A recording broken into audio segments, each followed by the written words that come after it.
Welcome back to the podcast. Where I'm Duran, And I'm Mike. and we just did something in unison, which is something we never do.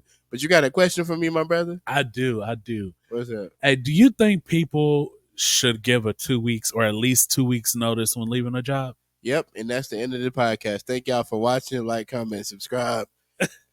No, I'm gonna say, did you just give your 2 weeks notice? What's happening here? No, you shouldn't give it 2 weeks notice because companies are savage. I've been on the savage end of companies doing me the dirtiest that you could possibly do somebody, and I know you can relate. Yeah. So after you give them your blood, sweat, and tears, your loyalty, you go do all these things for these people, and they treat you in such a cutthroat way.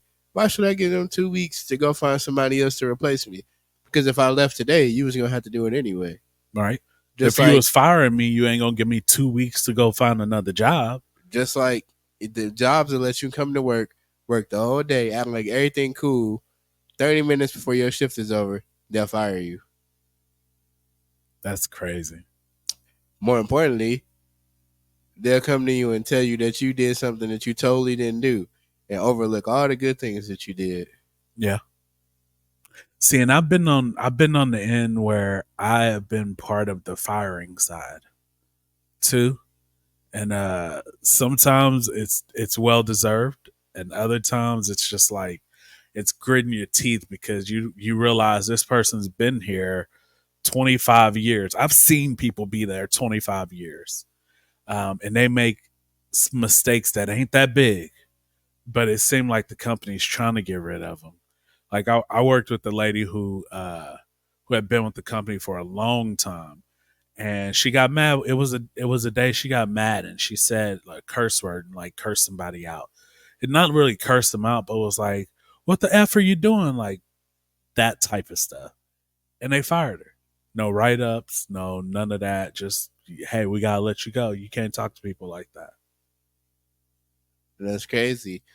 And it's just like we've been recently plagued with some type of complaints, and customers lie. And when people want something, they lie. Yeah. They tell stories. Then the company got to investigate, depending on how hard that person complains. That's literally the definition of why people call others Karens, because you're complaining about something that's not even something to complain about. You're trying to garner attention. And at work, they definitely do that. They try to garner attention and say the most disrespectful thing so that the job is obligated to do something about it. Yeah. And I think that's bullcrap. Both ways, by the way. So here's why I asked the question.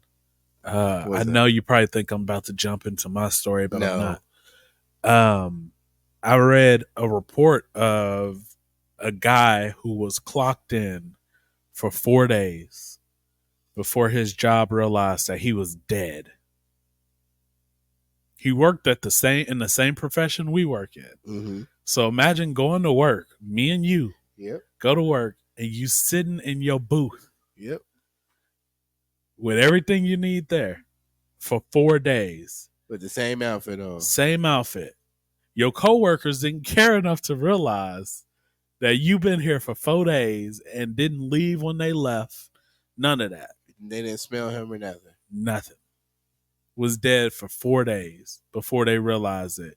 And then next thing you know, like, what, the job might pay out the little bit of life insurance, and it's really not the job, let's be serious.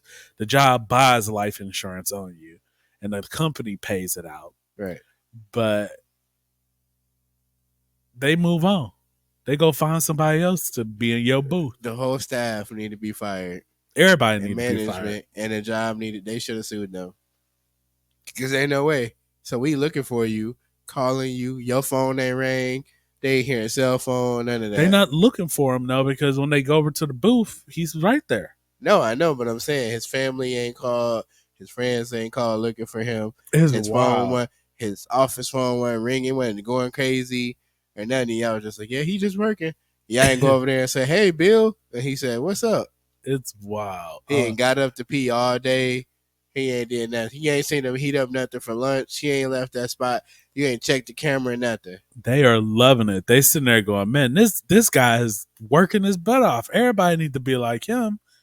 Nah, this guy was dead. That'll be my company by the end of the week. He worked in a financial institution, Wells Fargo, and he was in his cubicle for 4 days. Granted, let me take this back. I don't think he did the exact same job as us, but he still worked at a financial institution and was at their desk. That's So it's crazy. kind of like working at the home office location and you being at the desk.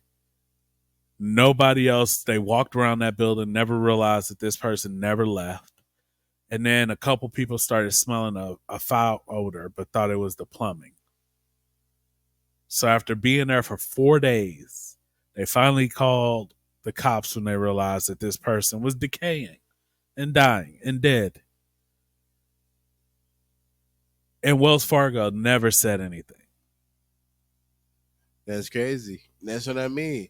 When you go to work, you break your back for these companies, you do all this stuff, and for what? For them to treat you like that, like you a stranger, like you just oh well.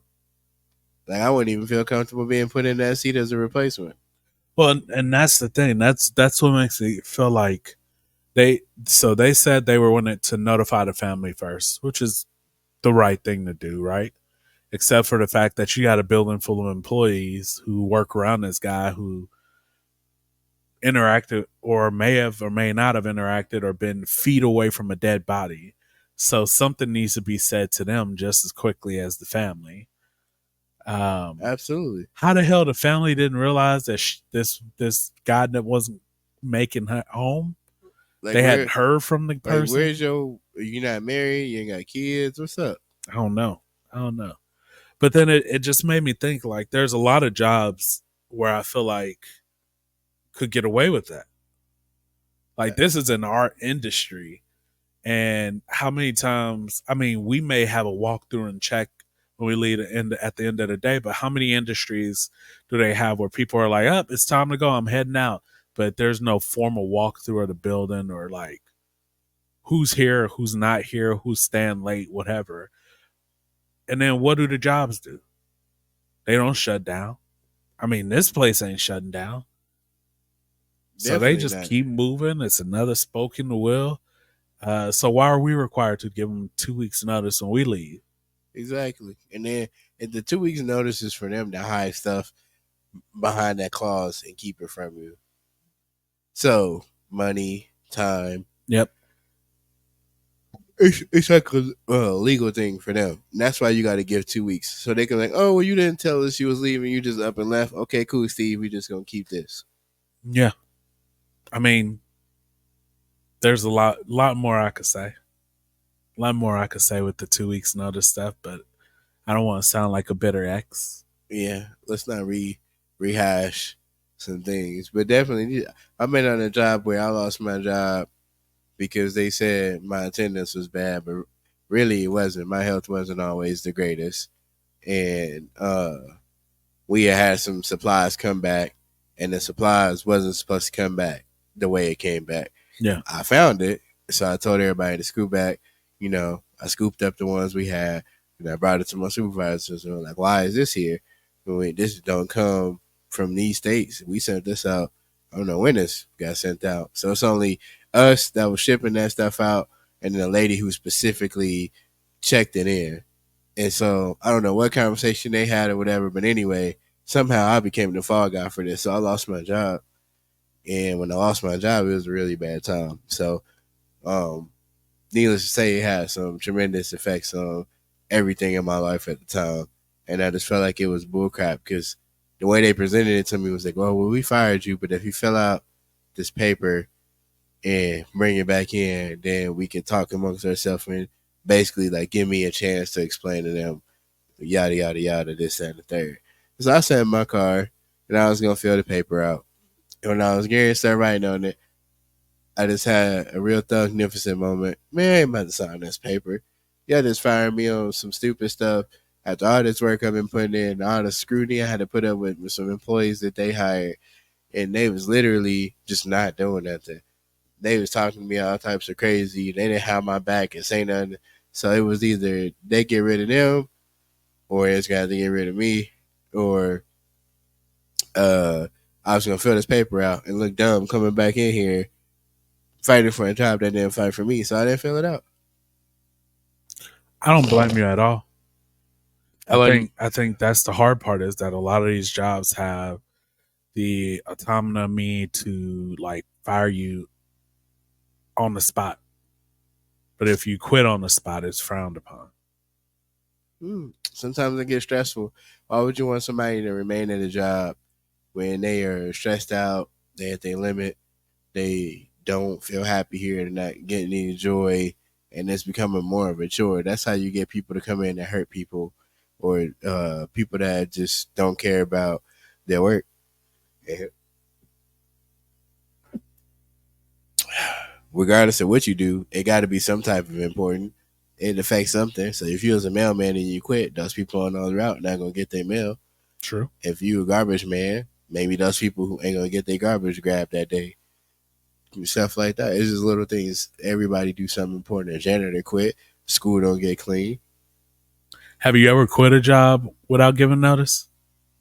Nah, I was given notice, but I haven't given a 2-week notice. So I went to work at the job before I got into the financial world, and I was at work, and I just decided that I needed to take a different route in my life and do some different things. I needed to figure some stuff out. And so when I got home, I hit him up in a little work chat and was like, hey, I think today was my last day. No hard feelings. I appreciate y'all. I learned a lot. Felt appreciated.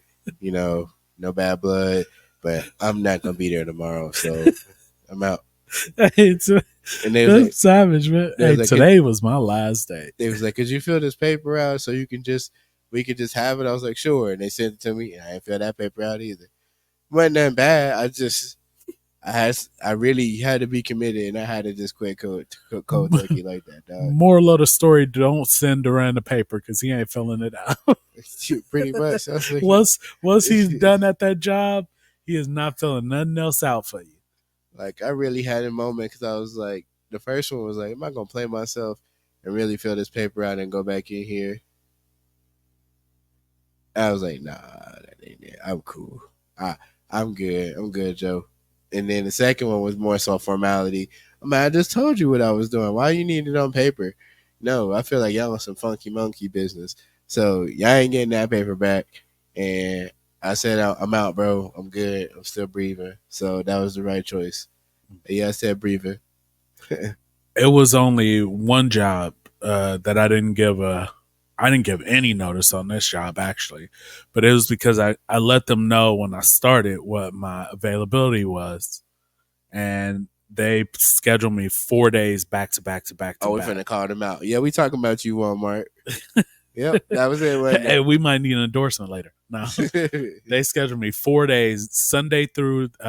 Actually, it was 5 days. It was Sunday through Thursday. They scheduled me, and then gave me Friday and Saturday off, and it was overnights too. That was my second job, and so I went to the manager after the first week. I pushed through, said something. He was, "Oh yeah, we got you next week. We'll get it." They put out the next week's schedule, Sunday through Thursday again. I said, "All right." So Wednesday, I was there past. I'm gonna take a nap in my car. It was 1:00 in the morning when I took my nap. It's supposed to be an hour-long break. I woke up at 4 in the morning to them knocking on my window talking about, we wanted to make sure you was all right. I said, yeah, I'm good. Did not go back after that. I went in and finished my shift till 7 and did not go back to work legit. Thug life. Dave Chappelle, and it's your wife. So, that's the only one. Every other job I've had, I've stuck out at least 2 weeks. So. But, like, you know what? We're just going to end the podcast on that one. Y'all like, comment, subscribe, check us out. We appreciate the listens, the follows, and the comments. Keep them coming. We out. Peace.